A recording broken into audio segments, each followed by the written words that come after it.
સુરતમાં નાનપુરા આનંદ હોસ્પિટલ નજીક આગની ઘટના સામે આવી છે। શૈલી કોમ્પ્લેક્સમાં આગ લાગતા ભય છવાયેલો જોવા મળ્યો। સદનસીબે કોમ્પ્લેક્સમાં કોઈ ન હોવાથી મોટી જાનહાનિ ટળી છે।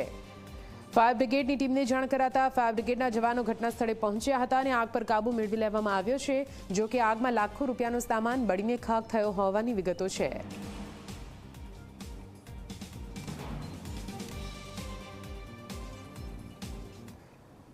રાજકોટની વાત કરીએ। રાજકોટમાં વેજના બદલે નોનવેજ બર્ગર આપવામાં આવ્યું છે। જી હા, ઓનલાઈન ઓર્ડર કરનાર ગ્રાહકને આ કડવો અનુભવ થયો, જ્યાં નોનવેજ બર્ગર તેને પીરસવામાં આવ્યું। રિલાયન્સ મેગા મોલમાં આવેલા મેકડોનાલ્ડની આ ગંભીર બેદરકારી છે। ગ્રાહકે ઓર્ડર કરેલા વેજ બર્ગરના સ્થાને ચિકનવાળું બર્ગર મોકલ્યું।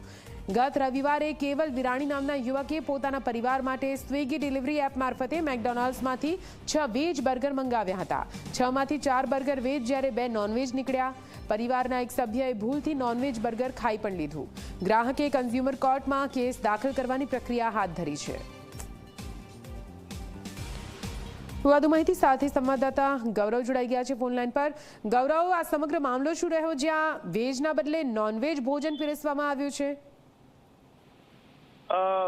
નિધિ, રાજકોટના રિલાયન્સ મેગા મોલની અંદર આવેલું મેકડોનાલ્ડ છે કે તેની ગંભીર બેદરકારી છે સામે આવી છે। વેજ બર્ગરની જગ્યાએ ચિકન વાળું બર્ગર છે તે નોનવેજ બર્ગર છે તે મોકલી દેવાની ઘટના છે તે સામે આવી છે। રવિવારે કેવલ વિરાણી નામના જે યુવક છે કે તેમને પરિવાર સાથે સ્વિગીમાંથી જે એપ મારફતે મેકડોનાલ્ડમાંથી 6 બર્ગરની જે ઓર્ડર છે તે નાખ્યો હતો અને તેમાંથી 4 વેજ બર્ગર આવ્યા હતા, જ્યારે 2 નોનવેજ બર્ગર છે તે પાર્સલની અંદરથી નીકળ્યા હોવાનું સામે આવ્યું છે।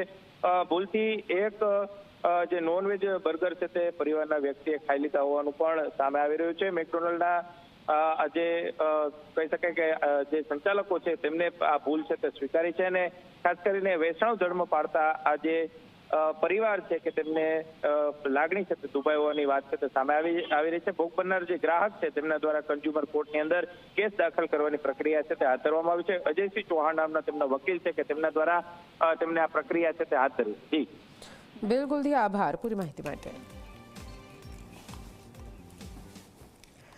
અને આ સાથે તેના સમાચારમાં બસ આટલું। પડે પણની અપડેટ મહત્વપૂર્ણ સમાચારો માટે આપ જોતા રહો ઝી 24 કલાક। નમસ્કાર।